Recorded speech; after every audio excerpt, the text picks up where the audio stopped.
para así comenzar. En el nombre del Padre, del Hijo y del Espíritu Santo. Amén. Gracias, Señor. Que nunca nos cansemos de darte gracias. Gracias por la vida. Gracias por la fe. Gracias por el perdón tan generoso que tú siempre nos ofreces. Gracias por la vocación, el llamado que nos has hecho a ser tus hijos, ser santos y en nuestro llamado particular, nuestra vocación particular. Gracias por la salud.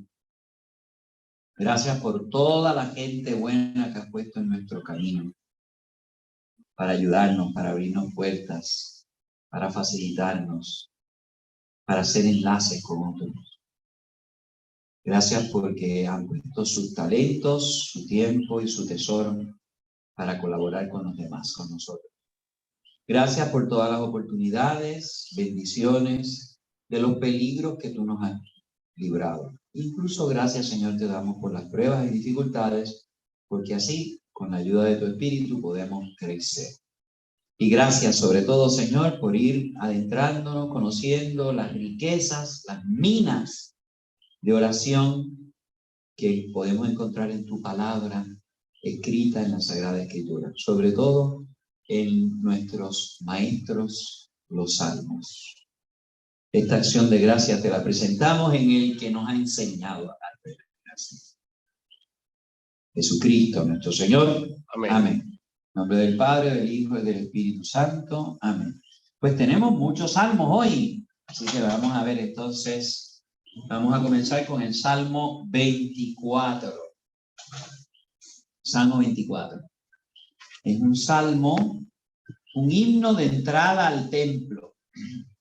Así que este salmo es un canto litúrgico en ocasión del traslado del arca a Jerusalén, quizás por David.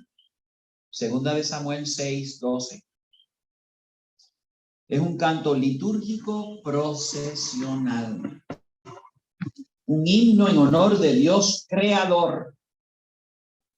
También un salmo del reino de Dios. El Dios creador que es rey de Israel y del mundo entero. Yahvé viene a tomar posesión de su palacio y de su ciudad. Y recuerden que cuando nosotros decimos ciudad, estamos diciendo iglesia. Y templo, estamos diciendo iglesia. El Salmo describe la entrada triunfal al lugar santo, pero en su sentido profundo y pleno. Recuerden que hay un sentido pleno, profundo. ¿Y cómo sabemos cuál es el sentido? Pues vamos a chequear lo que han dicho los santos padres, lo que ha enseñado la iglesia. Ahí es donde, lo que dice el Nuevo Testamento. Yo no sé, hay algunos biblistas que el Nuevo Testamento interpreta un texto del Antiguo Testamento y les dicen que eso no es así. Así que el Espíritu Santo, que fue el que inspiró el Salmo, luego el Espíritu Santo que inspiró la carta a los Hebreos o el sermón a San Pedro, lo interpreta así, los biblistas dicen, ay no, eso es... Bueno, en el sentido pleno y profundo, esta es la entrada de Cristo al cielo.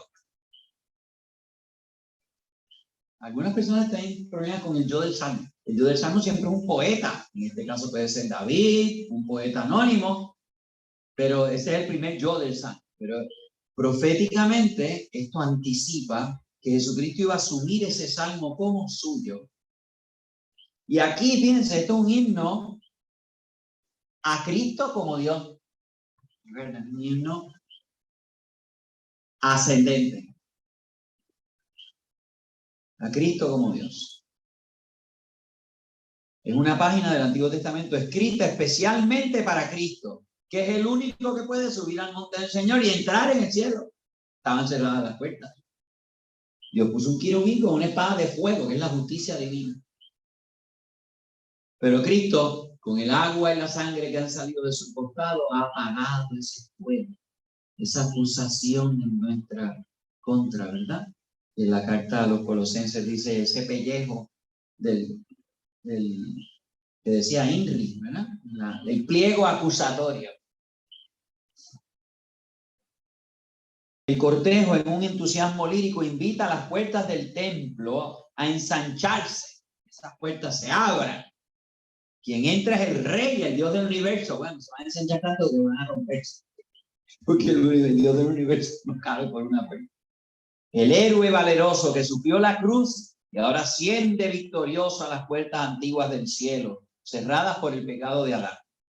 El Dios de los ejércitos, derrotado en la muerte, pero vencedor en la resurrección.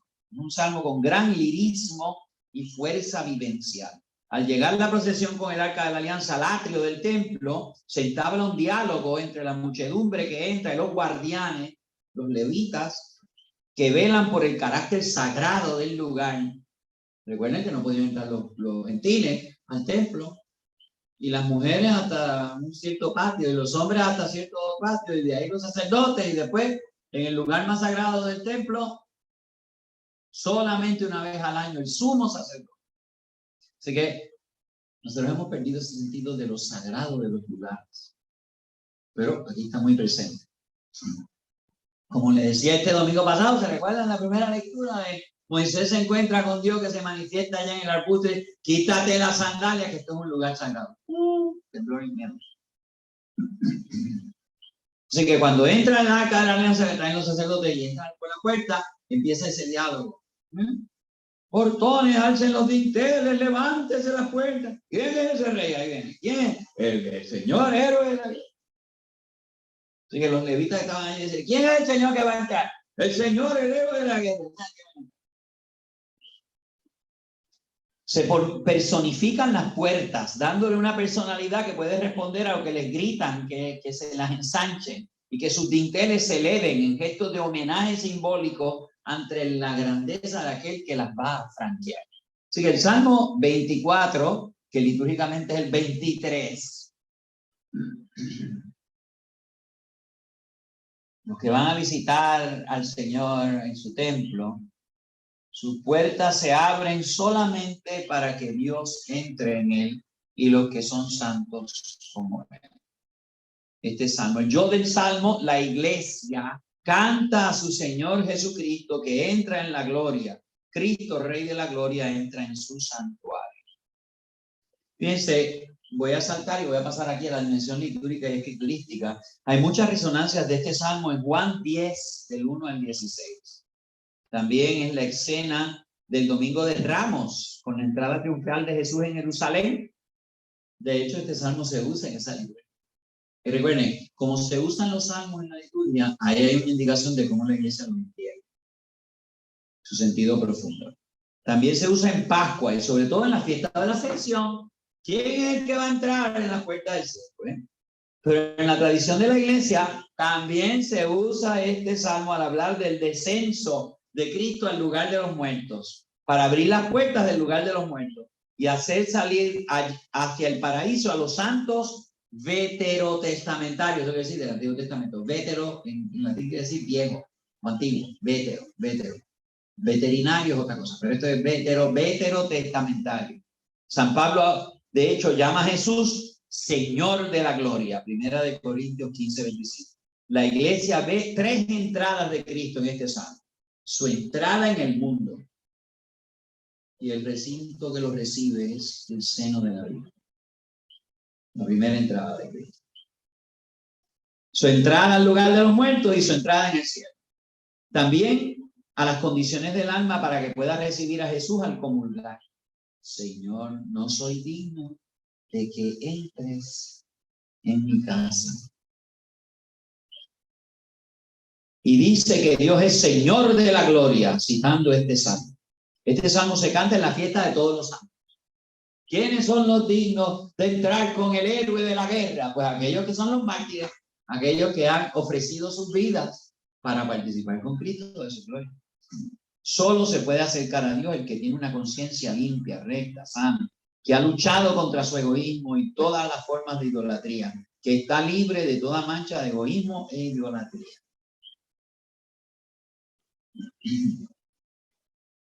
Así que el yo del salmo, la iglesia canta a su Señor, que entra en la gloria, Cristo Rey. La estructura del salmo tiene dos partes, del versículo 1 al 6, el himno a Dios creador, y luego el himno procesional dialogado de los dos coros, del 7 al 10. Ok. Vamos entonces a rezar el Salmo. ¿Está bien? Salmo 24. Entre paréntesis 23, recuerden, el numerito inferior es el de la liturgia. El mayor, como está aquí en su libro, en su Biblia, es el Salmo, el número de la liturgia. ¿Okay? Del Señor es la tierra y cuanto la llena, el mundo y todos sus habitantes, porque Él la fundó sobre los mares, Él la asentó sobre los ríos. Así que el Señor creador llena, no tiene que entrar en el templo porque llena toda la tierra.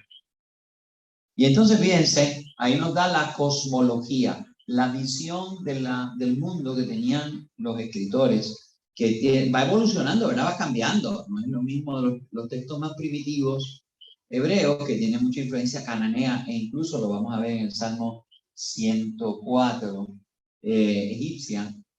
Y luego va depurando eso y va cambiando. Y luego hay influencias griegas, que a algunos biblistas no les gustan. Porque, eso es griego. Ay, bendito, y los cananeos y los sumerios y los egipcios caen. Son peores, más papistas que el Papa, más higienistas que World Health Organization. Así que aquí está el Señor, Rey de la tierra, y la ha fundado. La tierra está sobre, pues miren, 4 pilares. Samuel 1, 2, 8. Job 38, 6. Así que los judíos entendían que debajo de la tierra había agua, por eso tú escarbas y haces un pozo y encuentras agua en algunos sitios. Así que debajo, así que el lugar de los muertos era un lugar medio fangoso. Y cuando las aguas, el abismo, fíjense que caer en el mar era ir a las profundidades, al fondo del mar, sobre los cuales los 4 pilares aguantan la tierra. Así que la idea del mar en la mentalidad y la poesía hebrea es siempre un símbolo del mal y de la muerte. ¿Okay? Así que el Señor la fundó sobre los mares, la asentó sobre los ríos. Ya. ¿Quién es este Señor? El Señor de la tierra, cuanto la llena, el mundo y todos sus habitantes. Así que este no es un Dios nacional, es un Dios universal. ¿Quién puede subir? Ahí vienen las preguntas. ¿Quién puede subir al monte del Señor? ¿Quién puede estar en el recinto sagrado? Viene la pregunta. ¿Quién puede estar en la presencia de este Dios sagrado y santo? Y entonces viene la contestación. Fíjense que aquí en este salmo hay muchas preguntas. Y luego se contesta en este himno de entrada.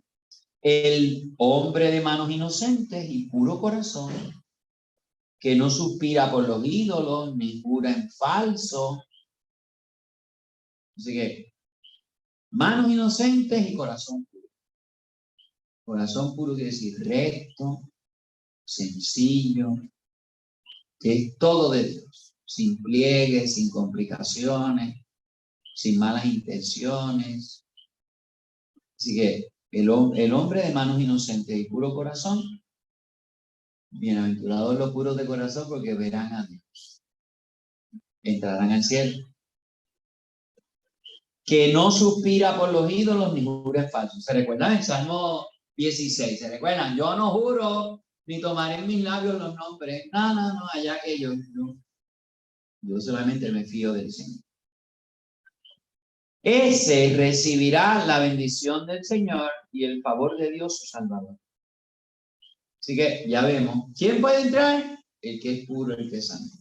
El que va a recibir la bendición y el favor de Dios su Salvador. Así que hemos pasado del Dios creador al Dios salvador. Y continuaremos con el Dios salvador. Esta es la generación que busca al Señor, que viene a visitarle. Otras versiones dicen a su presencia. Dios de Jacob. Así que no es un Dios genérico, ni es el del New Age, que es una fuerza vital que está en los árboles y uno abraza a los árboles para que se le peguen. Este es el Dios de Jacob. ¿Sí? De la historia de un pueblo. Y entonces viene la exhortación. Portones, alcen los dinteles. Dintel en la parte horizontal, ¿verdad? Cuando uno entra por debajo de la puerta, debajo del dintel. Dinteles, levántense puertas eternales. ¿Sí? Ahí está. Estas no son cualquiera puertas. Son las puertas del cielo. Y Jesús dice, te daré a Pedro, te daré las llaves del reino de los cielos, de la puerta. Entonces, si hay una llave, es porque hay una puerta. Y esas son las pruebas eternas, las puertas eternas. Para que entre el Rey de la Gloria, Señor de la Gloria. ¿Quién es ese Rey? Viene otra vez la pregunta. ¿Quién es ese Rey de la Gloria? Y viene la respuesta. El Señor héroe valeroso, el Señor héroe de la guerra. El que ha triunfado. Por eso, fíjense, esto es una procesión del arca, que se le habían llevado a alguna batalla y le habían dado una pela a los enemigos de Israel y le estaban devolviendo el arca al templo. Y entonces, es el héroe de la guerra. ¿Quién es el héroe de la guerra? Jesucristo, que en la cruz nos libró del gran enemigo, que el faraón se quedaba corto. El señor demonio y la señora muerte. Ese es el héroe de la guerra. Así que aquí se ve al Señor con dicho sea de paso. Dicho sea de paso. Fíjense que este salmo lo compusieron antes de que existiera en Roma. Pero en Roma, a partir de un cierto momento, cuando los emperadores romanos hacían una gran conquista, les erigían un arco. No tenía puertas, pero era un arco que se llamaba el arco triunfal, para que pudieran pasar por ahí. Y ahí estaban descritos en ese arco triunfal todas las victorias. Usted va a Roma, vaya a Roma, le va a gustar. En Roma hay un arco de Tito, que fue el emperador que conquistó Jerusalén. Y están las escenas del saqueo del templo de Jerusalén. Ahí están en los lados así, en un relieve del saqueo del templo por parte de las tropas romanas, llevándose los menorá, los candelabros del templo y todo eso. Pues ya fíjense, Constantino también cogió prestadas estatuas de otros arcos de triunfo, las cogió para él. Pero él hizo también su arco de triunfo, que está al lado del Coliseo. Al lado del Coliseo es el arco de Constantino. Así que los emperadores, para significar su apoteosis casi, ¿verdad? De su casi divinización, de su grandeza, el Rey de la Gloria, con esas pretensiones que ellos tenían, entraban por una puerta, una especie de arco triunfal. Ellos fueron los que se inventaron eso, no fueron los griegos. Claro, siempre había alguien al lado del emperador que le decía, recuerda de que tú eres un hombre. En la carroza había alguien que decía, recuerda de que tú eres un hombre, no te lo creas mucho. Pero entraban por ahí. Así que este concepto de entrar por una puerta, las puertas de Babilonia, ¿no? También muy famosas. Así que esto de entrar por puertas, por arcos. Portones, alcen los dinteles, levántense puertas eternales y que entre el Rey de la Gloria. Pero ¿quién es el Rey de la Gloria? El Señor Todopoderoso. Él es el Rey de la Gloria.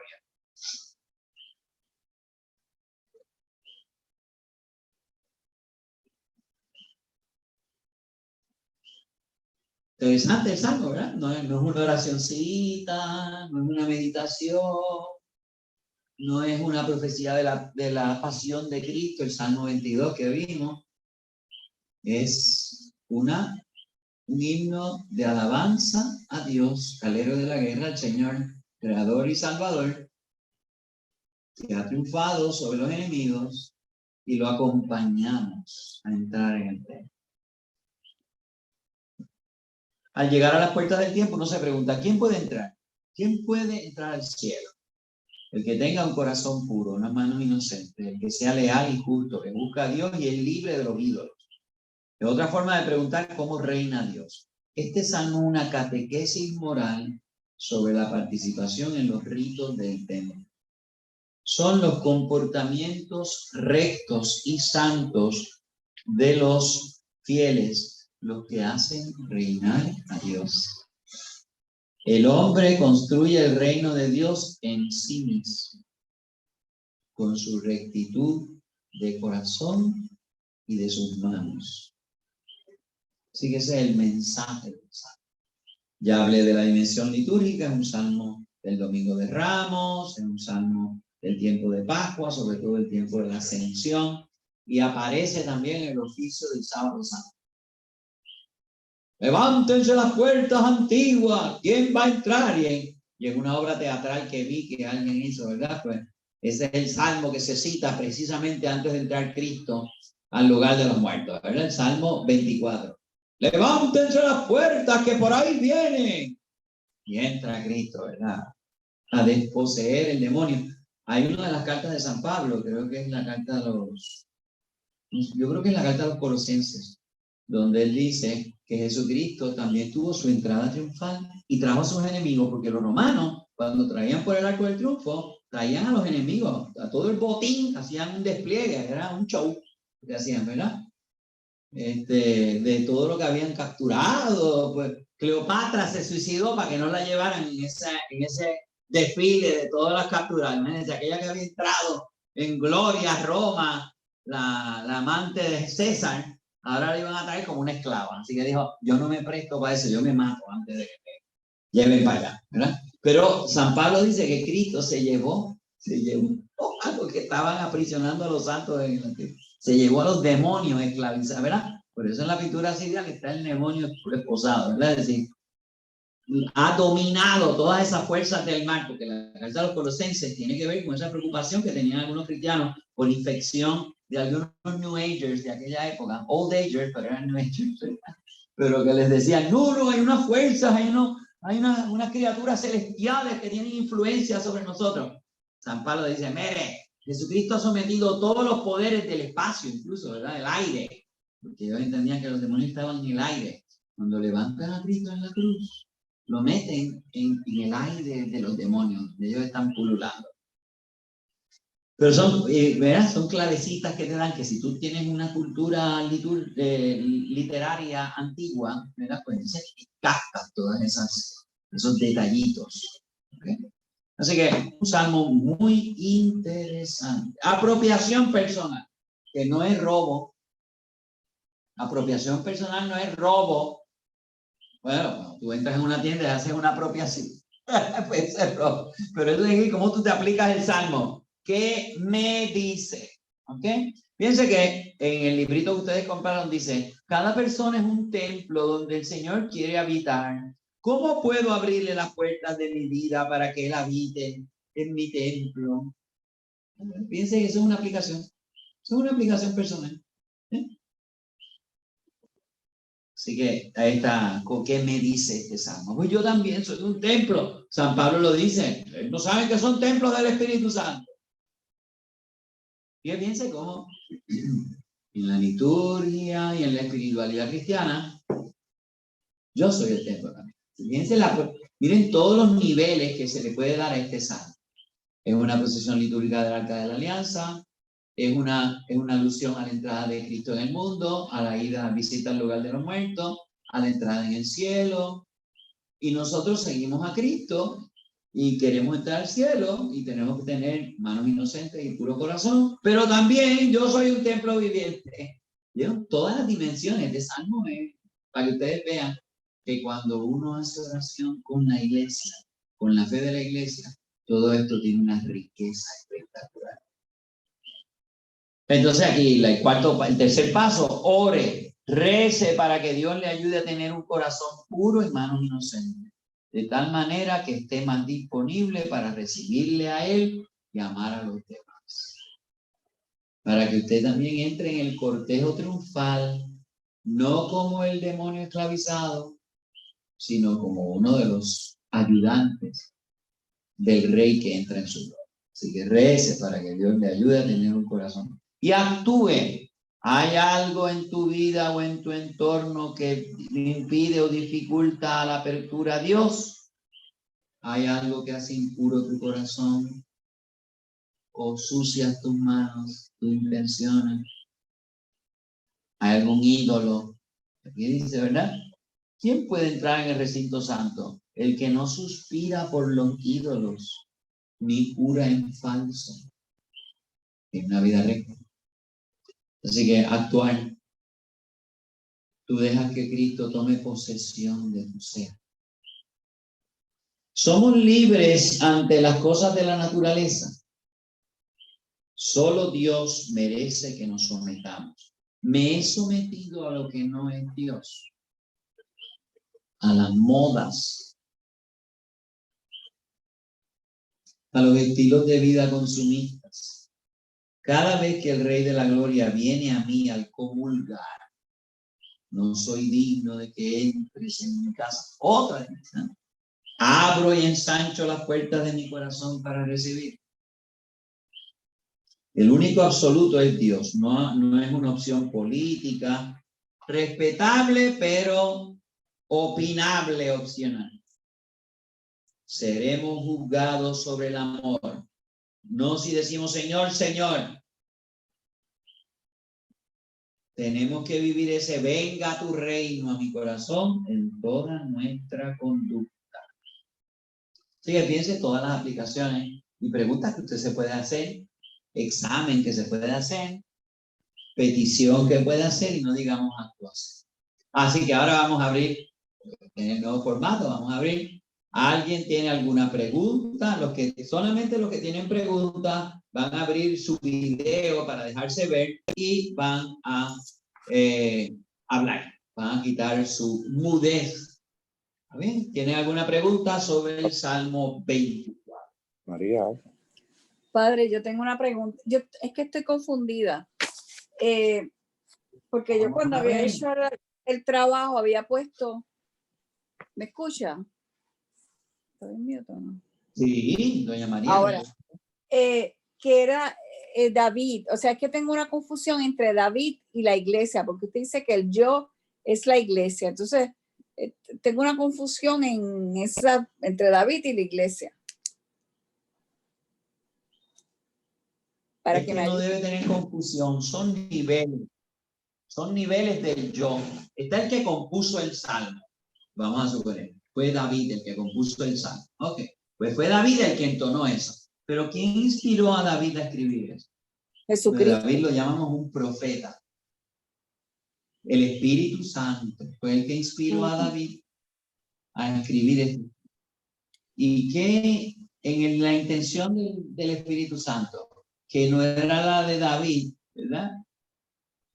¿Quién estaba vislumbrado en este salmo? Jesucristo. Así que la iglesia lee yo del salmo, yo es del autor original, pero ese yo lo asume Jesucristo y también lo asume la iglesia. Es decir, nosotros al entonar este salmo en la liturgia se lo cantamos a Cristo. ¿Entendió? Sí, es que yo Así había puesto en el yo. Salmo es David, yo no estoy...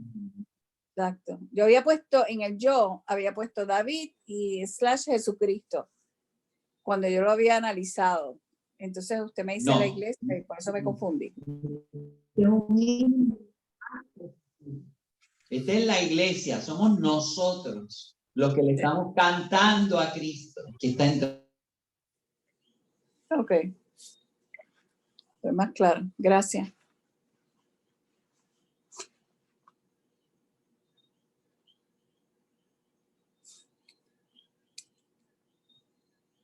Iglesia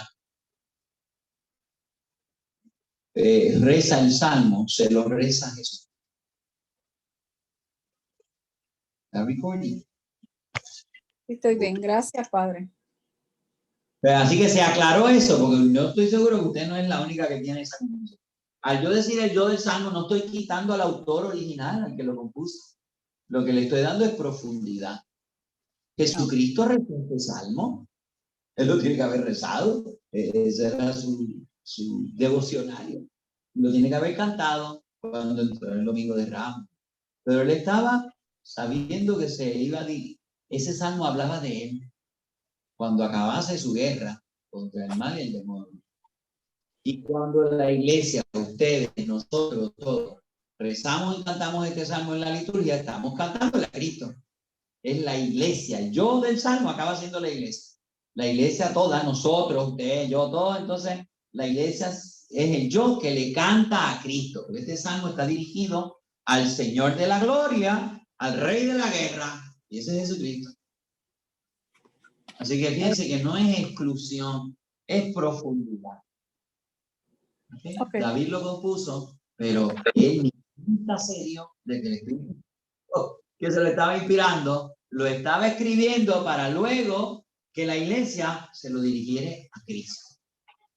Okay. Gracias. ¿Alguna otra pregunta? ¿Alguna otra pregunta de los discípulos? No se me duerman.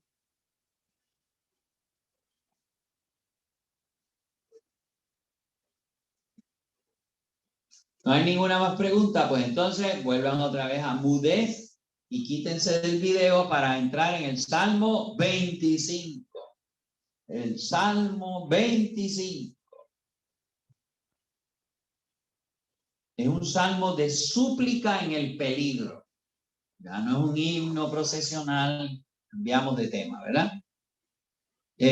Recuerden que la forma literaria, pues hay tres grandes formas literarias. Los himnos, que son alabanzas, como el que acabamos de hacer, este himno de entrada al templo. La súplica, el Salmo 25, y la acción de gracias. ¿Ok? Esas son las formas litúrgicas.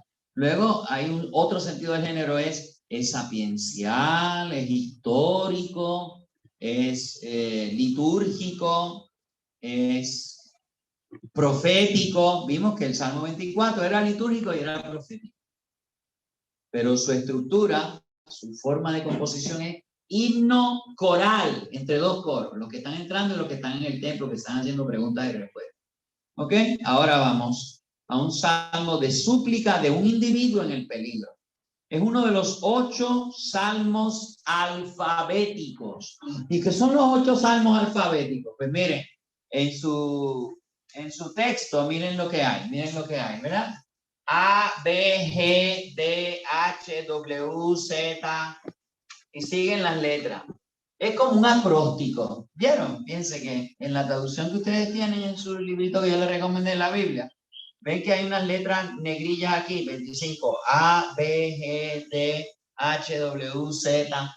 Ese es el abecedario judío. Pasa que no es A, B, C, D, F, G, H, I. Piense que tiene A, B, son las únicas dos que compartimos. G, bueno, la G se parece a la C, pero no es lo mismo. D, ¿y dónde está la E? No hay. H, W, Z, W, Z. Ay, santo Dios, H, T, Y, K, L, M, N, S, P, S, Q. Ay, no está la F. No podrían escribir mi nombre. Ese son el abecedario judío. Las letras judías. Así que esto es un salmo alfabético. Y hay 8 salmos alfabéticos. Así que cuando se encuentren estas cositas, ya saben. No, yo no me preocupo de ellas al mínimo. Yo no. Y evidentemente cuando lo traducen al español, no corresponden a las letras hebreas. Pero ¿por qué hacían esa especie de acróstico? ¿Verdad que ustedes han visto, verdad? Bien, felicidades, entonces ponen fe, ¿verdad? Félix, esperanza, ¿verdad? L, lindo, ¿verdad? Pero es un acróstico. Ese es el sentido de los salmos proféticos. Así que hay 8 y este es uno. Las estrofas empiezan con las letras del alfabeto hebreo en secuencia. ¿Para qué? ¿Para qué hacen eso? Bueno, pues hay valse, hay mazurca, hay mambo, hay danza, hay poesías que son décimas y hay otras poesías que tienen otra forma. Pues eso es la literatura, ¿verdad? Se han inventado todo. El reggaetón no, eso ya no es música, eso es, y bachata tampoco, ¿no? Ya eso, y ahí nos salimos, ya eso es ruido con vulgaridad, no, eso no. Aunque le llamen géneros literarios, musicales, Nacarili. Bueno, era un procedimiento para recordar, memorizar y luego recitar el salmo. El artificio de acróstico dificulta la estructura del poema, pues ¿no? Como tú tienes que estar forzando por poner la letra, pues entonces está un poquito forzado. Hay que una corriente sapiencial en el salmo. Y hay mucho que enseñar, instruir, guiar para ser fiel en la alianza. El salmo se sintetiza en una de sus súplicas. Señor, muéstrame tu camino. Así que esto es un salmo sapiencial. Es un salmo como que de meditación. Sí, es un salmo de una persona que está en peligro, pero es un peligro como que existencial. No es tanto un peligro médico.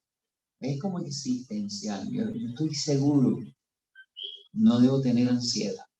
Es algo distinto a tener catarro o COVID. ¿Okay? Señor, muéstranos tu camino. Muéstranos tu camino. Hablando de todo un poco, fíjense, aquí estaba leyendo este librito, porque yo tengo muchos libritos sobre los salmos. Yo siempre quiero aprender más sobre los salmos. Son caminos de santidad, está tremendo, ¿no? Y por eso empecé el Antiguo Testamento, lo mejor de la oración. Si vamos a usar la Biblia para orar, vamos a usar el libro de las oraciones, que son los salmos. Pero miren, esquemas en algunos salmos. Yo, Dios, Yahvé y los malos. ¿Se recuerdan que había 3 actores? ¿Se recuerdan? Yo, tú y ellos. Ahí está. Pero hay otro esquema. Yo, Yahvé, los malos y los buenos. Ellos. Pero los ellos están subdivididos entre buenos y malos. ¿Sí? Así que, ¿vieron? Yo, Yahvé y los malos. La mayor parte de los salmos tienen esos 3 actores. Yo, tú, o a quien me estoy dirigiendo, a Dios, y ellos. Usualmente son los malos. Pero también hay unos salmos más complejos, diríamos. Yo, Yahvé, tú. Porque siempre son oraciones. Los salmos no son un poema que le mandó un niño a una nena. Esto no es el cantar de los cantares. Entonces están los malos y están los buenos, los que aman tu nombre. ¿Okay? Así que interesante. Cuando lo vi dije, ok, el yo del salmo, recuerden, el yo del salmo, si bien pudiéramos, el yo es el que lo compuso, quizás sea un salmo de David, lo más seguro, dice de David, puede que haya sido el David el que lo compuso originalmente o lo hayan hecho más sofisticado, le han puesto otra musiquita, le han añadido, se nota, algunos salmos se nota que lo reelaboraron, ¿verdad? Es como usted tiene una casa de un estilo y luego la redecora, sigue siendo la misma pared y todo, pero le pone otras añadiduras y otras decoraciones, pues eso le pasa también a los salmos. Ok, el yo del salmo, si bien pudiéramos decir que el yo es Jesús rodeado de sus enemigos, también puede ser cualquier fiel ante Dios que confiesa sus pecados y pide que Jesús sea su camino. En este salmo, el camino, por eso es que este es un salmo sapiencial, el tema del camino aparece 6 veces. Camino, senda. Y 2 veces pedir ser guiado. Y fíjense, en hebreo, nosotros perdemos parte del sabor del salmo. Porque en hebreo, pues hay unas palabras que son, hebreo es más, diríamos, más sencillo, más primitivo, menos sofisticado que el español. Y entonces, en hebreo, ese ser guiado, la palabra que dice guíame, hace referencia al camino. Es decir, encamíname. En español también, ¿verdad? Encamíname. Quiere decir guíame, pero fíjense que dentro de la palabra está el camino. Encamíname, guíame. Es un salmo de los pobres del Señor, de los Anahuim. ¿Sí? Así que es Jesús que está enfrentando a sus enemigos y quiere seguir lo que el Padre le ha trazado como camino, pero también somos usted y yo. Así que el yo puede ser múltiple, no tiene que ser solamente el autor original, puede ser usado por la iglesia en cierto sentido, es Jesucristo. Cuando lo usamos en Semana Santa, pues es Jesucristo que está siendo perseguido y él quiere ser recto en el camino del Señor. Pero cuando tú y yo lo rezamos, estamos pidiéndole a Jesús que él dijo que era el camino, pues entonces tú encamíname, es decir, ponme a caminar contigo. ¿Ok? La estructura del salmo. Ahora vamos a ver la estructura del salmo. Pues ya vimos que tiene esas letras del abecedario, pero la estructura del salmo. La estructura del salmo. Están los versículos 1 y 3, que son una introducción, confianza, esperanza y desilusión. Vamos entonces a leer. A ti, Señor Dios mío, elevo mi alma. Y mi alma no es solamente una dimensión espiritual, es elevo mi corazón, elevo mi ser. Eso es lo que quiero decir. A ti, Señor Dios mío. Piensa que no dice Dios nuestro, dice Dios mío. Elevo mi alma. En ti confío, no dice en ti confiamos. Así que es una súplica de un individuo. No quede defraudado, ni se rían de mí mis enemigos. Los que esperan en ti no quedan defraudados. Quedan defraudados los que traicionan por nada. Esos son los que se fastidian. Así que ahí está la introducción, versículos del 1 al 3. Y luego vienen 7 imperativos. Esa es la segunda parte del Salmo. ¿Están listos? Donde hay 7 imperativos. 7. Y veremos que en la cuarta parte del Salmo ahí vuelven a haber 7 imperativos. Vamos a ver. Indícame. Este es el primero. Indícame, Señor, tus caminos. Enséñame tus sendas. Así que es repetir lo mismo con 2 frases distintas. ¿Sí o no? 2 verbos distintos y 2 frases distintas. Indícame, Señor, tus caminos. Enséñame tus sendas. Encamíname fielmente. Encamíname para que yo no me salga del camino, fielmente. Enséñame, porque tú eres mi Dios Salvador. En ti espero todo el día. Recuerda, Señor, recuerda que tu ternura y tu misericordia son eternas. Un tema muy frecuente en los salmos, lo vamos a ver en el Salmo 102, 103. No recuerdes, un imperativo negativo, no recuerdes mis pecados juveniles. Uy, los jovencitos no son tan santos. A veces de jóvenes estaban más zafaditos,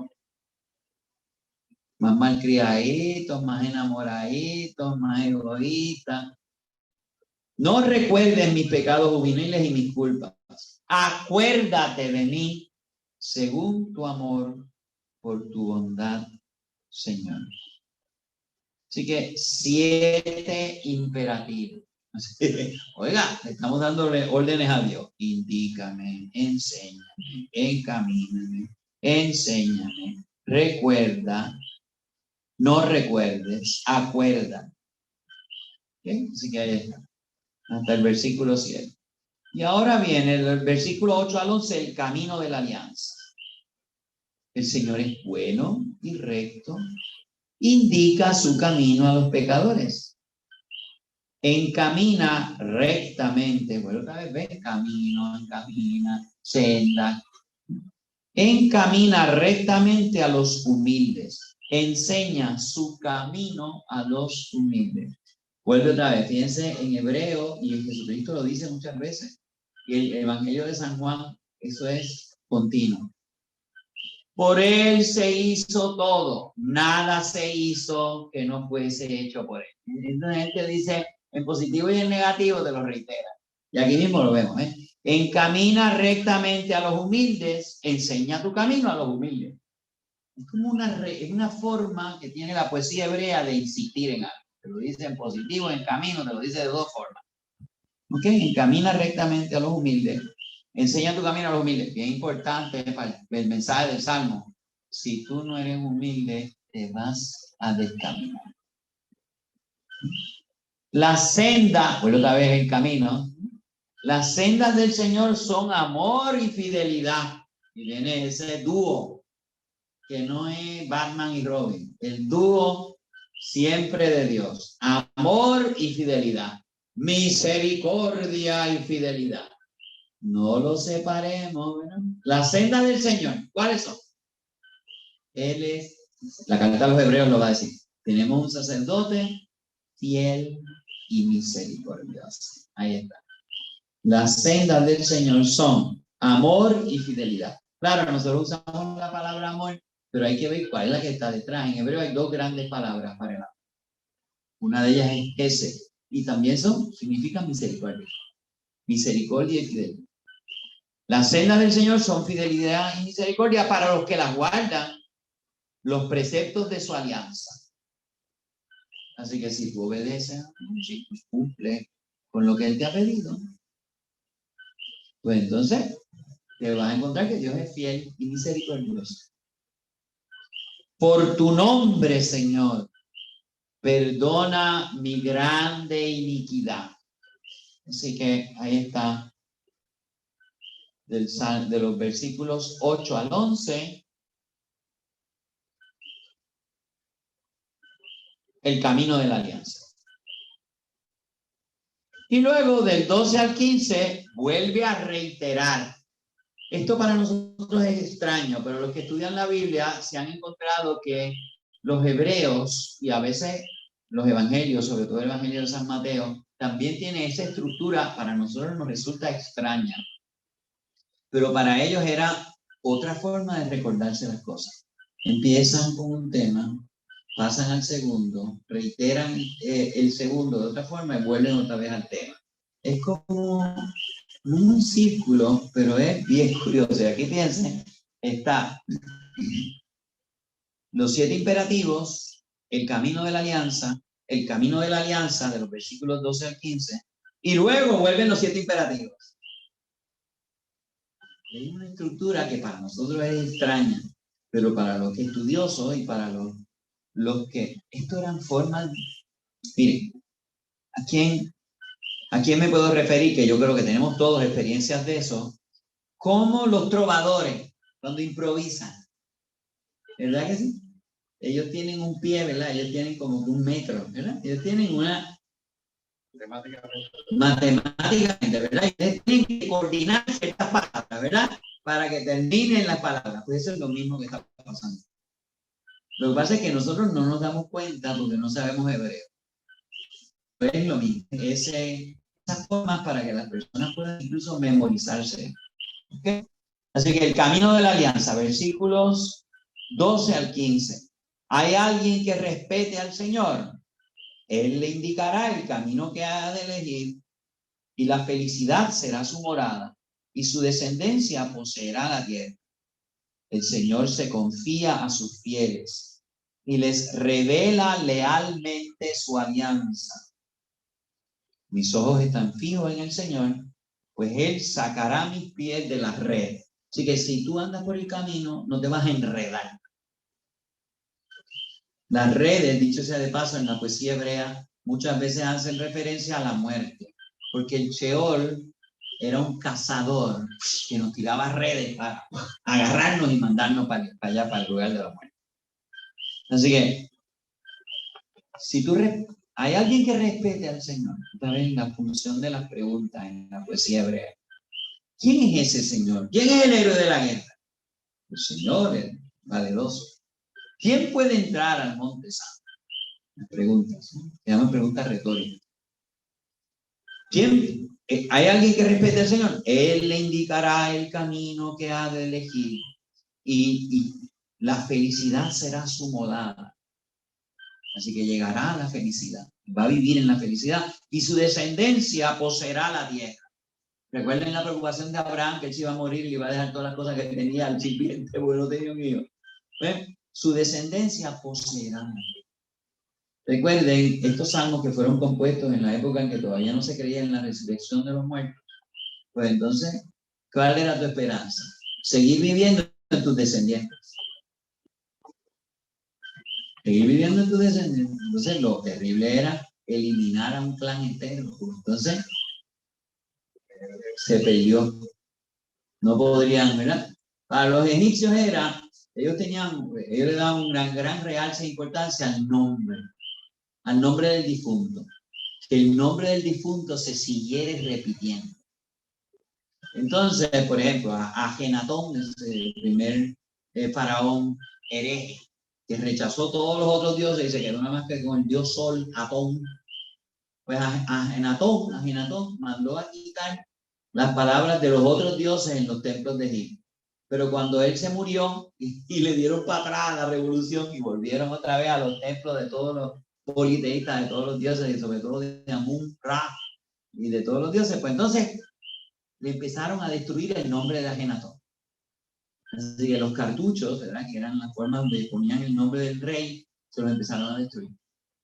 Porque entonces borrar el nombre era perdiste la eternidad.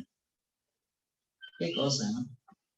Ramsés II, en la tumba de su papá, en el templo de Abidos, dedicado a Osiris, Seti I, el papá de Ramsés II,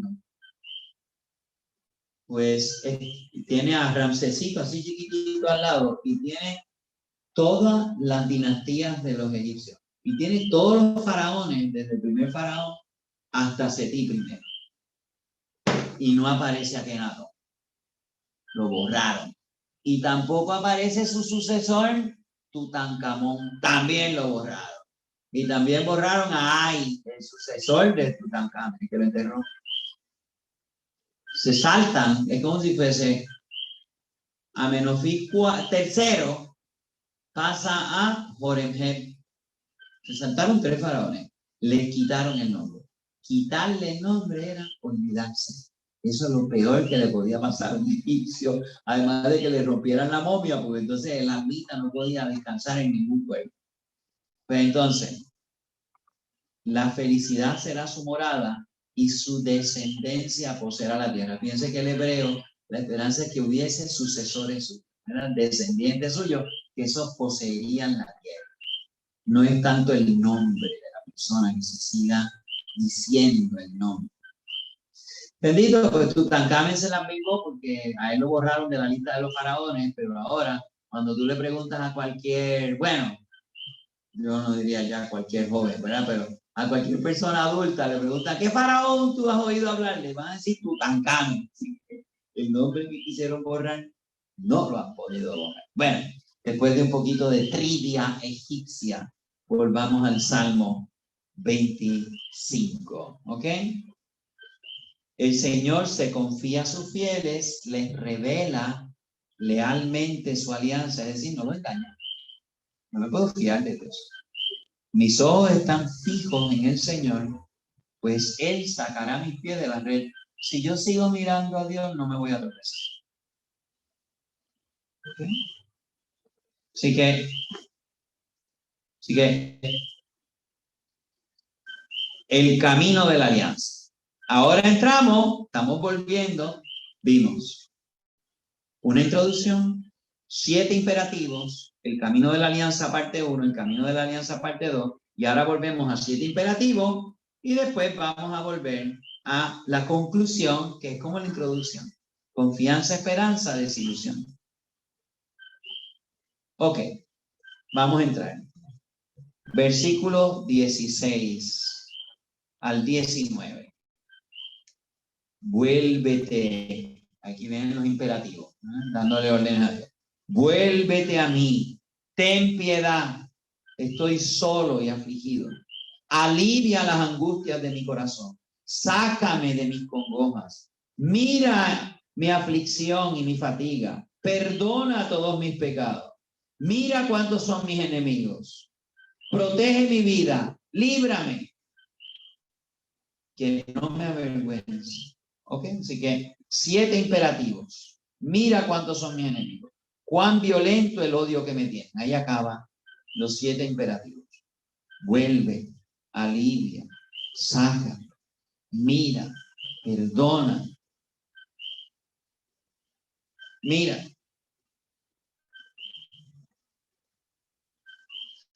Y luego termina, versículos 19 al 22.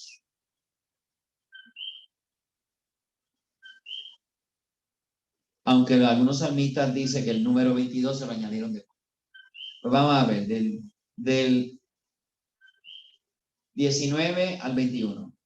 Mira mi aflicción y mi fatiga. Perdón, mira cuántos son mis enemigos, cuán violento el odio que me tiene. Protege mi vida, líbrame, no me avergüences de haberme acogido a ti. La rectitud y la honradez, la mía, ¿verdad?, me custodiarán porque espero en ti.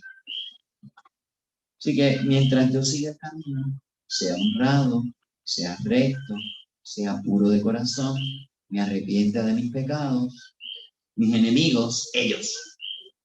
Y mira que cuántos son, y mira que mucho odio me tienen, no podrán contra mí.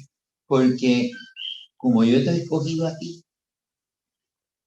yo espero en ti, no voy a quedar defraudado.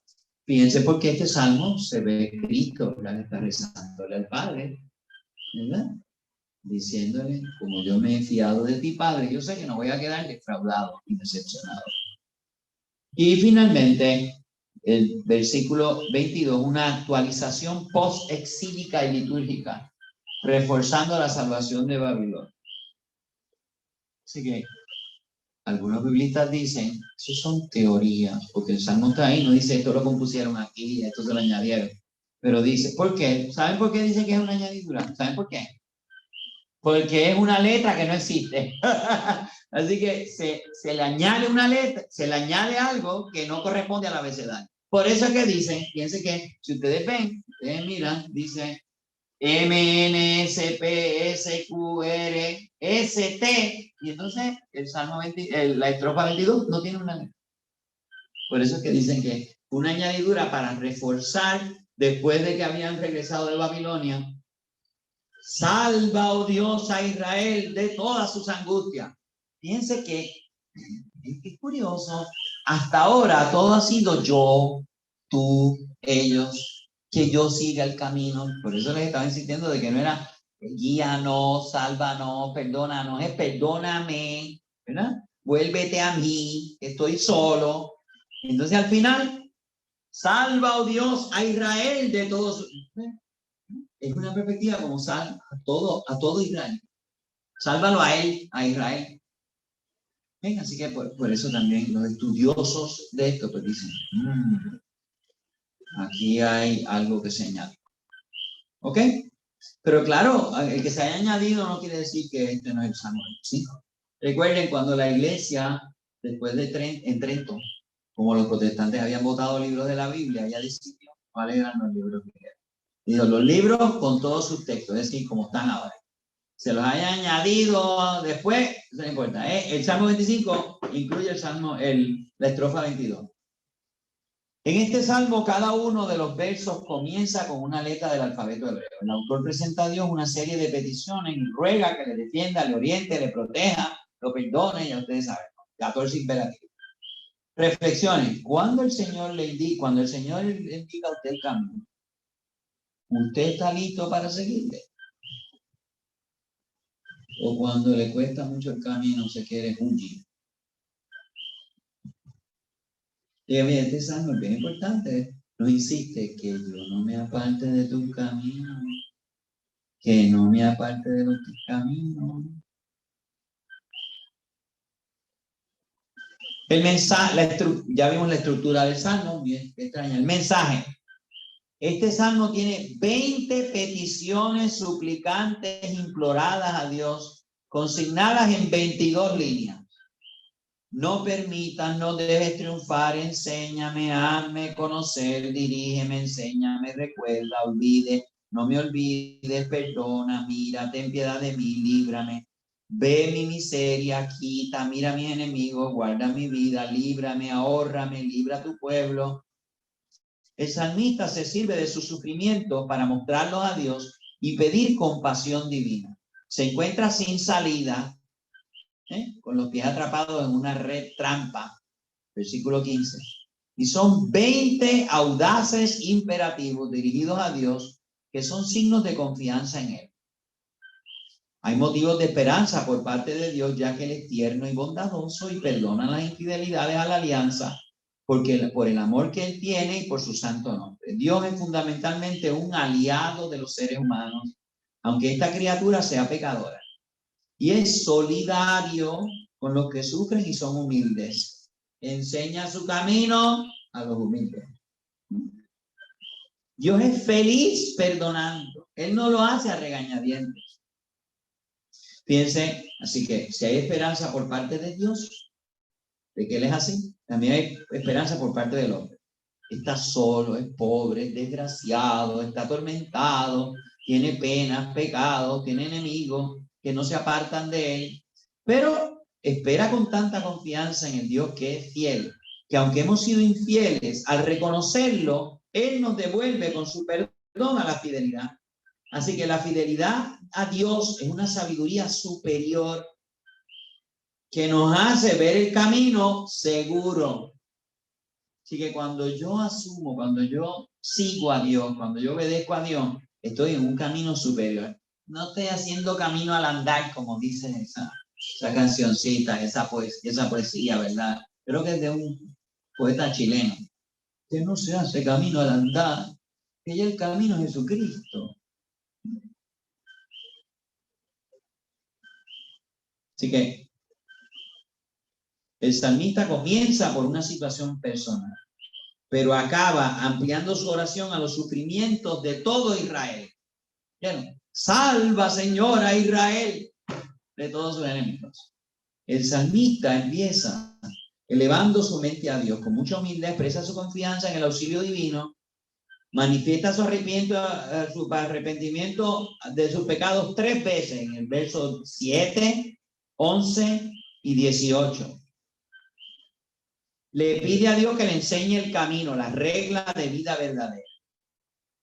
La confianza del salmista se funda en la bondad divina, su gran misericordia. Y por eso espero que Él no se acuerde de mis fragilidades y debilidades, de la juventud, pecados de inexperiencia, menos grave. El salmista pide amnistía. No te acuerdes. No te acuerdes. No me lo sigas recordando. San Agustín pide a Dios que no se acuerde de su justa ira contra mis pecados. Porque el salmista es digno solamente porque Dios es compasivo.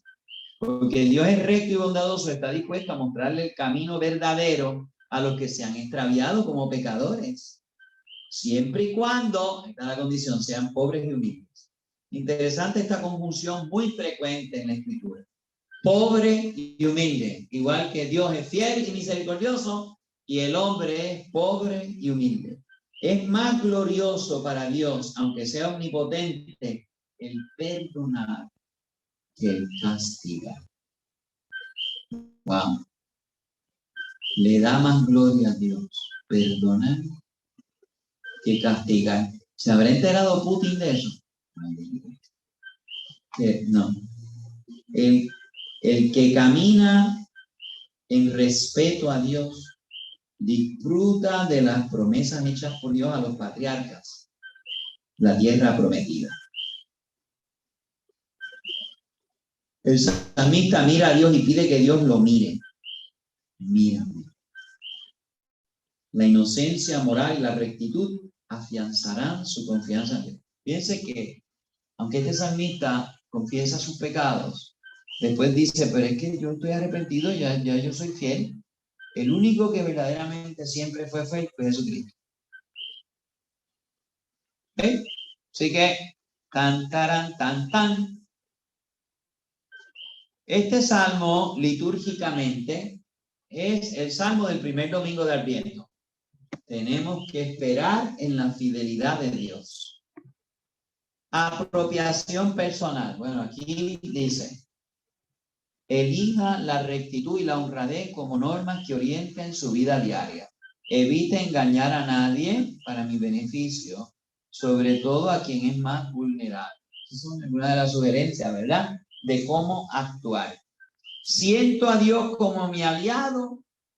¿O siento a Dios como mi juez? ¿O siento a Dios como mi adversario, el fiscal, el policía que está esperando para darme la multa cuando me coma la luz? Siento que Dios es solidario con mis sufrimientos y me hago solidario con los sufrimientos ajenos.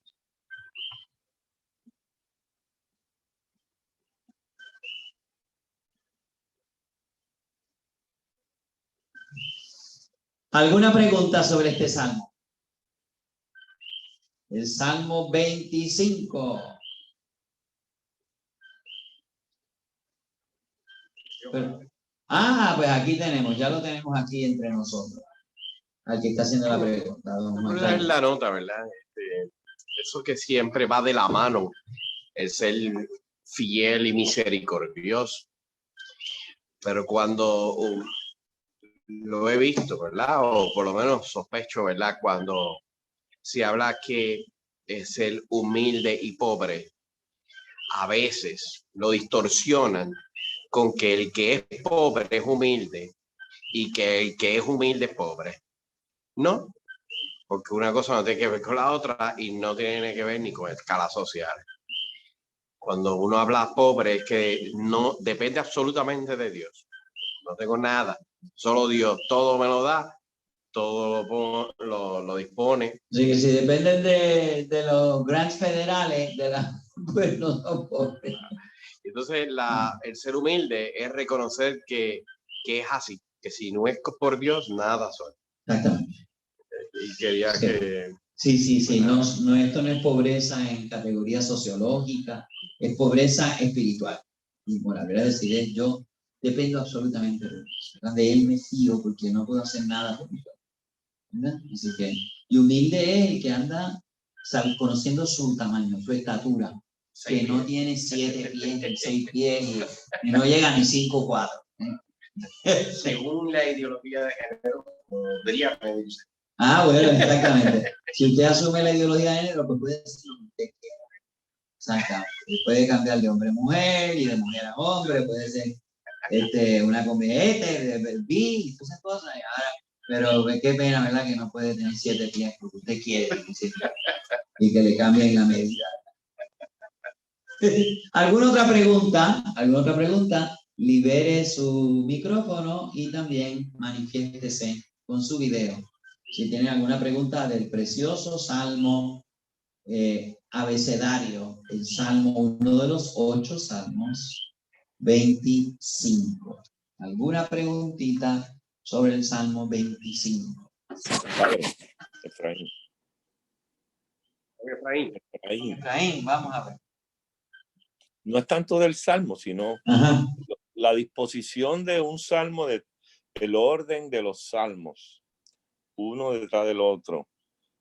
Tenía, para aquellos tiempos, tenía algún significado especial, o era que fue así desde el principio. Ahí en el orden de los salmos. Yo no sé. Creo que los biblistas dicen que hay 5 libros de los salmos. Están divididos en 5 libros para que sea parecido al Pentateuco, ¿verdad? Los primeros 5 libros de la Biblia. ¿Cuáles son las colecciones? ¿Dónde empieza una y dónde acaba la otra? No soy especialista en los salmos, desgraciadamente, ¿verdad? Pero no hay, casi siempre los primeros salmos, que casi todos dicen que son de David, son salmos de oraciones, súplicas personales. Y hay una serie de salmos que se llaman los salmos, aleluyáticos, ¿verdad? Que eran los que rezaban, lo que rezó Jesucristo en la fiesta de Pascua. Cuando se acabó la fiesta de Pascua, dice, y rezaron los salmos y salieron y se fueron al huerto de los olivos. Así que había esos salmitos, esos que son en 115, 16, 17, 18, por ahí. Esos salmitos estaban todos juntitos. Se llaman los salmos, pero yo entiendo, no soy especialista en salmos, aunque ustedes se crean que soy un especialista en salmos. No soy especialista en salmos, ni soy bíblico. Pero tengo entendido que no hay un orden. La colección y la secuencia que tenemos ahora data de un cierto momento del Israel en la época quizás hasta de los macabeos, por lo menos de los persas. Así que en el siglo V más o menos es que tenemos esa secuencia de los salmos. Pero que haya un orden específico. Evidentemente el Salmo 1 está ahí porque ese es el salmo introductorio. Ese sí tiene razón de ser por ser el primero. Porque otra vez habla, como este salmo que acabamos de ver, del camino. Así que dice, tú puedes escoger el buen camino o el mal camino. Así que el salmo introductorio que lo vimos, el Salmo 1, está ahí porque tiene que ser el salmo. Los demás, no. Ellos se van. Porque fíjense que el salmo más largo del Salterio, que es el 118, está cerca del salmo más corto, que es el 116, litúrgicamente 117. Así que están los dos, el más chiquito y el más largo, están pegados. Y no tienen ninguno que ver con el otro. Así que yo entiendo de que no hay un orden específico, no hay un orden, diríamos, racional. Que los han coleccionado en 5 libros, que piense que este salmo acróstico no está al lado de otro, no están los salmos todos, los salmos acrósticos no están pegados uno al lado de otro. Están esparcidos por ahí. Así que, ¿está bien? No hay una secuencia. No tiene que seguir un... No hay que seguir una secuencia. Yo estoy poniendo salmos que a mí me parecen preciosos, importantes, y ahí ahora vamos a venir.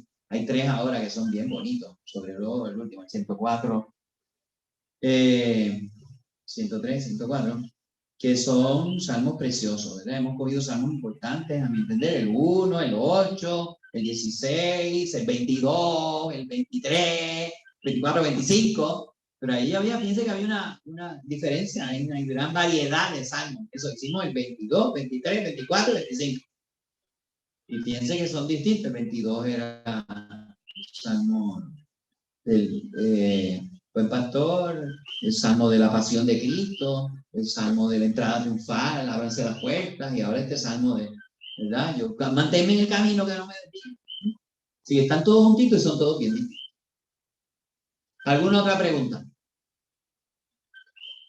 Buenas preguntas, me gustan esas preguntas. Se ve que se están preguntando, que están haciendo, están metiendo. Si lo único que van de este curso es amen los salmos, recen los salmos, ya van a tener un gran recurso de oración. Porque ustedes ven, tienen unas complicaciones, tienen unas estructuras, tienen unas riquezas literarias que nosotros quizás no las captamos. Pero aún así las admiramos. Yo no puedo hacer décimas como hacen los trovadores, ¿verdad? Que evidentemente se aprenden muchas cosas, y los trovadores chiquitos, esos muchachitos que hacen, ¿verdad?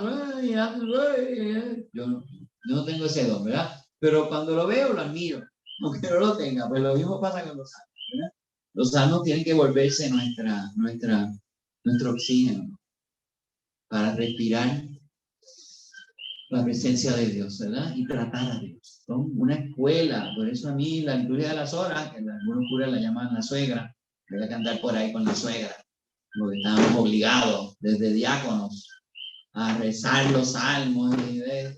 Para mí son una escuela. Lo que es la misa para mí es una escuela de oración. No es meramente un ponchadito, ni es un cumplimiento. Y cuando por cansancio o prisa lo hago de cumplimiento, no me aprovecho. La regular son 3 salmos. Sí, no, ya la liturgia de las horas sí tiene una estructura. Fíjese, don Efraín, doña María y todos los demás. La liturgia de las horas, como la tenemos después del concilio, que no era así antes del concilio, había mucho más salmos. Se rezaban prácticamente los 151 salmos en una semana. Ahora los rezamos en 4 semanas porque le añadieron cánticos del Nuevo Testamento, cánticos del Antiguo Testamento, ¿verdad? Otros cánticos. Los salmos son cánticos, se nos abre el cielo. Recuerden que esto era para ser cantado. ¿Ok? Pero en la liturgia de las horas sí. Procuraron poner salmos de por la mañana, que hacen alusión al comienzo del día, por la mañana. Y salmos por la noche, pues son unos salmos que son, me voy a acostar. Así que ahí se puso un orden más relacionado con la hora litúrgica que usted está rezando.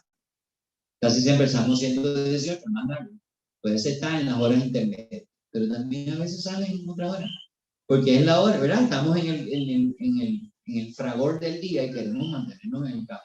Entonces lo mínimo que 4 tiempos, 3 tiempos. ¿Cómo que cuánto? Es decir, las horas litúrgicas. Bueno, las 2 horas litúrgicas principales son los laudes, que es al comienzo del día, y la víspera, que es cuando se pone el sol. Estas son las 2 horas principales que tienen 2 salmos y un cántico. Y 2 salmos y un cántico. Así que tiene 3 cánticos, ¿verdad? Tiene una lectura breve y unas presas y demás. Entonces vienen las horas intermedias, que solamente las carmelitas o los monjes de clausura la rezan, que son a las 9 de la mañana, a las 12 del mediodía, a las 3 de la tarde. Esas son las horas tercia, sexta y nona. Y luego viene, después de las vísperas, antes de acostarse, vienen las completas, que es un salmito nada más. A veces hay 2 salmitos en las completas. Y tiene un cántico, así que hay 3 cánticos. Uno es laudes, el cántico del Papa de agradecimiento. Son salmos como de agradecimiento. Eso te completa. Sí, de protección, ¿verdad? El espanto nocturno no me coja, y que la epidemia no me mate, y que las serpientes que hay, las cucarachas y las arañas no me ataquen, ¿verdad? Es completa. Y luego viene otra hora importantísima, que antes se llamaba Maitine y se rezaba a medianoche. Sobre todo los monjes se levantaban a medianoche, porque uno de los salmos dice, me levanto 7 veces al día. Y a la medianoche me levanto para orar. Entonces los monjes tuvieron eso literalmente. Y entonces está a medianoche, que se llamaba Maitines, ahora se llama oficio de lectura. Oficio de lectura, laudes, tercia, sexta, nona, vísperas, completas. Ahí están las 7 horas. 7 veces al día me rezo. Así que uno de los salmos dice 7 horas al día. No hay que rezar 7 horas. Literalmente lo tomaron así. Pero sí, en la liturgia de las horas sí hay una selección de salmos para que sean de por la mañana, mediodía, por la tarde, por la noche. Y el oficio de lectura, en el oficio de lectura puede que haya un salmo dividido en 3, un salmo largo, pero puede que haya 3 salmos. Entonces viene una lectura del Antiguo Testamento o del Nuevo Testamento, a través de los tiempos fuertes se van cambiando, y una lectura de los padres de la iglesia o de ciertos escritores espirituales que nos ayudan un poquito a aterrizar las cosas. Así que es una forma de formación continuada de lectura espiritual. Así que el oficio de lectura es muy importante. Pues vamos a entrar en el Salmo 102, aunque nada más tenemos un minutito, el Salmo 102. El Salmo 102 es una súplica u oración en la desgracia. Pero los biblistas dicen, pero es un poco anómalo. Tiene elementos de himnos y también de profecía. Tenemos una visión. Se apoya y sigue de cerca los Salmos 22, 32, 109, 55, 59, 90. Y también tiene como que una afinidad con Isaías 51, el llamado segundo Isaías. Y recuerda también a Job y también a Jeremías. Así que puede que sea un salmo de esa época preexílica, antes de la deportación babilónica. Algunos biblistas incluso se han atrevido a decir que es una amalgama de 2 salmos, que lo juntaron los 2 salmos. Que un salmo era una súplica individual de un enfermo y otro salmo era una súplica colectiva en favor de la reconstrucción de Israel. Los 2.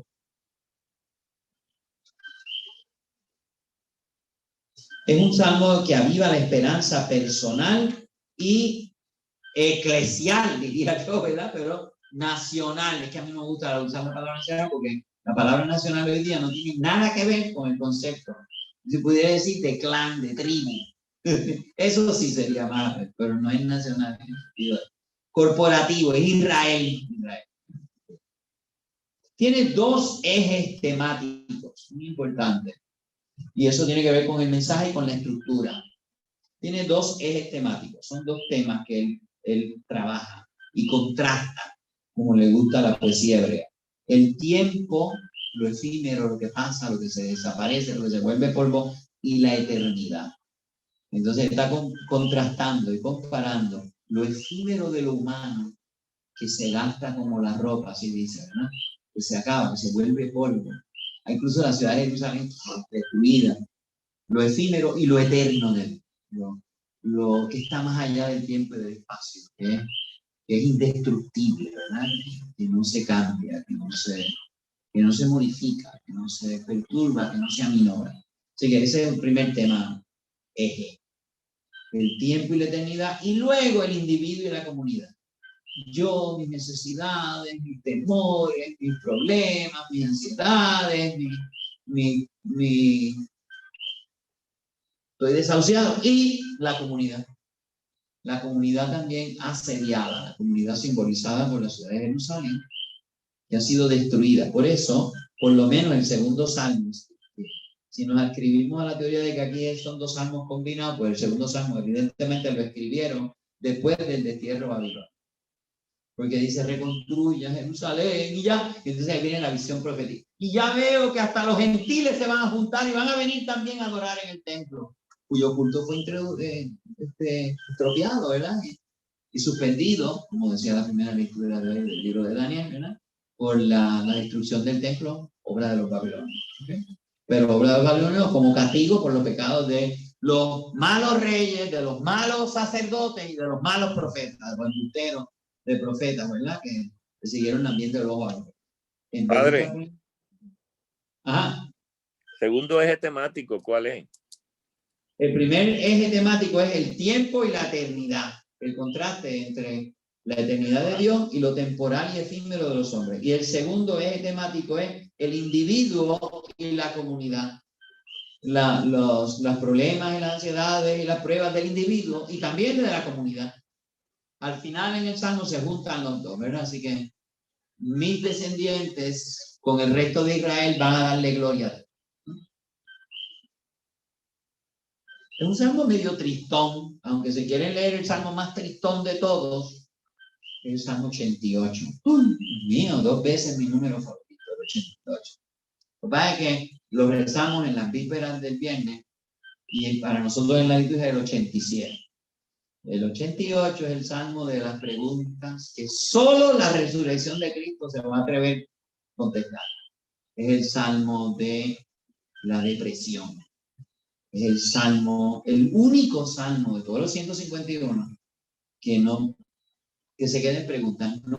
No, este salmo es tristón, pero no llega a la tristeza del 88. Porque el 88 dice, no sé si tengo esperanza.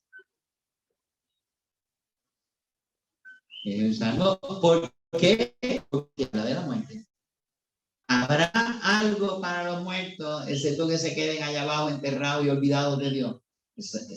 ¿Te acordarás tú de los muertos alguna vez? ¿Escucharás su súplica? ¿Atenderás su...? Tú te has desligado completamente de los muertos y no tienes nada que ver con los muertos que son impuros, que son una sombra. Así que el Salmo 88 lo vamos a leer. Dicho sea de paso, ¿cuáles son los salmos de asignación para la próxima vez? Salmo 51, escriban, 51, el miserere, para nosotros el 50, ¿verdad? Misericordia, Dios mío, por tu bondad. Vamos a ver el Salmo 88, el Salmo tristón. Como yo ya conozco la resurrección, a mí no me da pena el Salmo 88. Me está fantástico, porque Cristo desciende al lugar de los muertos, nos contesta todo lo que hay ahí. Sí, te acuerdas. Sí, lo salvaste. Así que el Salmo 51, el Salmo 88 y el Salmo 117. Este es el día en que actuó el Señor, sea nuestra alegría y nuestro gozo. Las gracias al Señor. Así que Salmo 51, que lo conocemos mucho, ¿verdad? Porque lo cantamos en Cuaresma. El Salmo 117, que lo vamos a estar cantando en Pascua. Y el Salmo 88, que la mayor parte de ustedes será la primera vez que lo lean y la última vez que lo lean. Nosotros lo tenemos que rezar todos los viernes, que fue el día de la muerte de Cristo, ¿verdad? Y lo rezamos. ¿Te acordarás tú de los muertos? Desde chiquito ya yo estaba sufriendo, se me echan las olas encima. Ok, sí, ya tienen 3 añitos ahí para seguir nuestra excursión, nuestro paseíto por este jardín de los salmos, para que ustedes vean que hay violetas, hay rosas, hay margaritas y todas esas cosas. Así que, pues se nos acabó el tiempo. Ay, se nos acabó el tiempo. Así que no pudimos entrar en el Salmo 102, 103 y 104. Denle una repasadita, pero es un salmo, son unos salmos preciosos. Sí, empezamos el 102, pero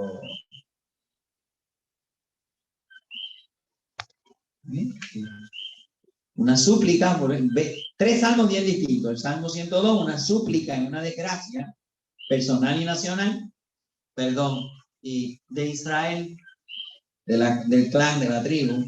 El Salmo 103, que es un himno de gratitud y alabanza a la bondad, es uno de los salmos más bonitos. El Salmo 103, si habría que ponerle joyas, este es uno de los salmos joyas, como el 8 y el 16 y el 117 y el 50, es que después que cuando uno empieza a ver la belleza de los salmos, entonces es como la lámpara de Aladino, que la querían botar porque era una chatarra, y cuando él la frotó, ¿verdad? Vio el valor de la lámpara. Pues eso es lo que nos pasa con los salmos. Hay que limpiarlo un poquito para quitarle todo ese tinte, y entonces van a brillar. Pero el Salmo 103, una de las joyas del salterio, himno de gratitud y alabanza, y yo diría mire que el 8 a mí me encanta, pero el Salmo 104, desde seminarista era mi salmo favorito. Salmo 104, el himno de alabanza a Dios creador y conservador. Es anterior a Génesis 1. Así que pudiéramos decir, es la tercera versión de la creación. Génesis 1, Génesis 2 y el Salmo 104, que es precioso. Como a mí de jovencito me encantaba ver el atardecer y me encantaba ver las nubes, el sol y las cosas. Y veía las estrellas y tenía telescopio, pues entonces a mí el Salmo 104 me gusta mucho, porque es el salmo de la grandeza de Dios, pero es bien simpático, ¿verdad? Es el Dios juguetón, el Dios que le manda los vientos que son sus sirvientes, ¿verdad? Así que es el salmo que ha superado toda la mitología, todo el politeísmo de los dioses de sol y de vientos, de huracanes y de agua. Dios está sobre todo el salmo, así como y le encanta, ¿verdad? Le da de comer a las gallinitas. ¡Oh, qué lindo! Y manda al hombre a trabajar y después le dice, muy bien, y le da de comer y descansa. ¿Verdad? Así que es un salmo. Todo, como ustedes ven, pues yo soy admirador de los salmos. Del Antiguo Testamento es la parte que más me gusta, porque lo rezo todo los días, ¿verdad? Y entonces cuando uno les voy a leer una cosita aquí de este librito de la espiritualidad de los salmos, porque dice una cosita que debiéramos todos tener pasión. ¿Ok? Así que nada.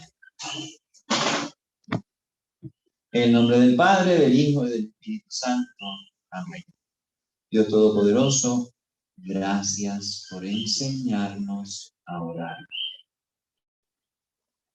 Gracias por abrirnos caminos, darnos pistas, animarnos, enseñarnos a dirigirnos a ti.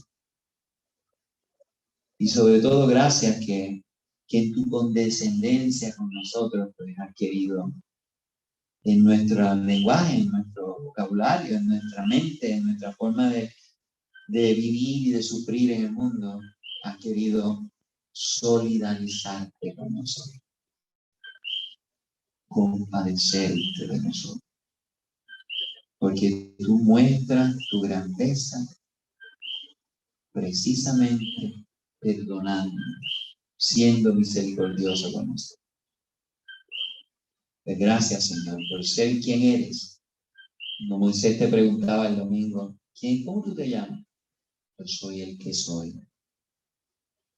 El que brego, yo soy el que soy desde siempre y siempre seré. Pues gracias, Señor, por ser quien eres. Y esta acción de gracias siempre te la presentamos en el nombre de Jesucristo, nuestro Señor. Amén. En nombre del Padre, del Hijo y del Espíritu Santo. Amén. Pues nada, ahora pueden salir con video. Amén.